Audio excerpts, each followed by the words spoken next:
s'il vous plaît. Japonaise. Oui. Et vous venez de reconduire le contrat avec Saki, il est son nom. Oui. Et depuis quand vous avez réfléchi de prolonger avec elle? Moi, je veux tout de suite.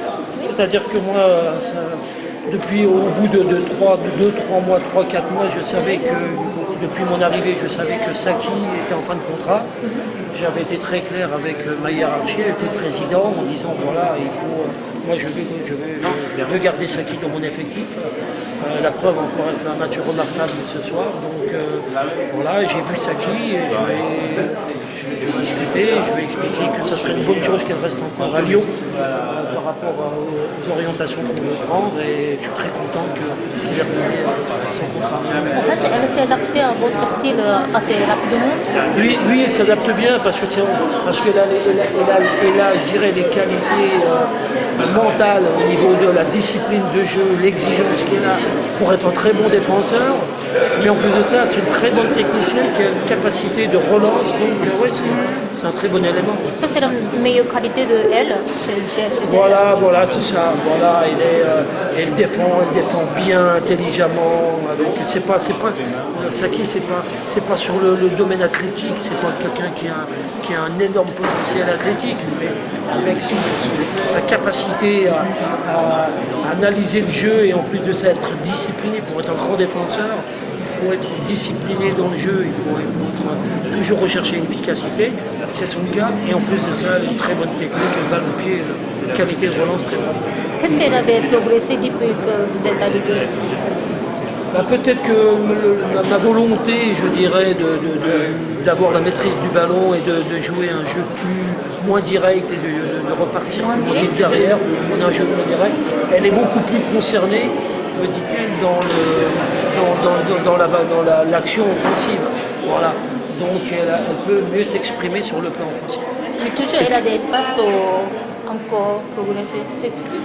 Oui, bien sûr, heureusement on a toujours des marges de progression, mais ça je le verrai avec elle. Elle est un des meilleurs défenseurs en France. Oui, tout à fait. Je me permets donc, on parlait de Saki, je me permets de rebondir par rapport à Miyotaki, ancienne lyonnaise, que vous allez trouver sur votre chemin en quart de finale de Coupe de France à domicile.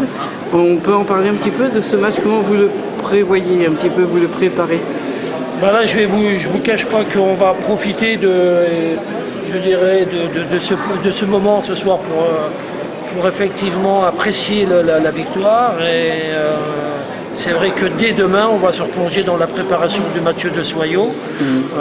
Voilà, pour la Coupe de France, parce que voilà, Soyaux a accroché Paris, c'est une belle équipe, et qu'on va étudier également leurs caractéristiques, et nous se préparer à cette rencontre, surtout sur le plan du mental. Alors justement, vous allez, comme vous disiez tout à l'heure, pour être clair, c'est vrai qu'apparemment le championnat est gagné. En dernière journée, vous rencontrerez Guingamp. Est-ce que le quart de finale face à Guingamp peut vous faire douter si jamais vous le perdiez, ce quart de finale? Parce que c'est une coupe. Tout peut arriver. Mais de toute façon, chaque défaite, quelle qu'elle soit, peut amener le doute. Je dirais qu'aujourd'hui, on n'en a qu'une depuis le début de la saison. On a 18 victoires en championnat. On a battu 2 fois Paris, on a battu 2 fois Juvisy, on a battu 2 fois Montpellier, avec des écarts de but assez importants. Donc voilà, on a une défaite, tout le monde la connaît, c'est contre Paris d'ailleurs, en Coupe d'Europe. Donc non, elles sont professionnelles. On va aborder ce match très sérieusement, et il n'y a aucune raison qu'il y ait une défaillance de notre équipe. Ouais. Et c'était une défaite contre nature, on va dire un peu face à Paris en Champions League. Si on compare les matchs que vous faites par rapport à Paris face aux mêmes équipes, votre écart de but est largement plus grand que Paris. Finalement, c'est pas en fait la logique qui est totalement respectée ce soir avec le 4-0.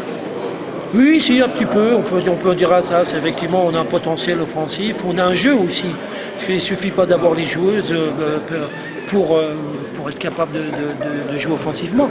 mais on a également une orientation de jeu qui est portée sur l'offensive. C'était votre but ce soir, puisque sur 17 joueuses, vous avez amené une attaquante de plus que la dernière fois, réduit d'une défenseuse, du milieu de terrain. Ouais. C'était la tactique un peu prévue. Oui, on savait que que si on était capable de supporter le rythme que Paris risquait de nous imposer en début de rencontre, voilà, après, nous, on savait qu'il fallait qu'on marque. Parce qu'on avait 2 buts d'avance et que si on marquait un but, Paris était dans l'obligation d'en mettre 3. Si on en met 2, ils étaient dans l'obligation d'en mettre 4. Donc nous, on est parti sur une stratégie pour marquer. Voilà. Très bien, merci à vous.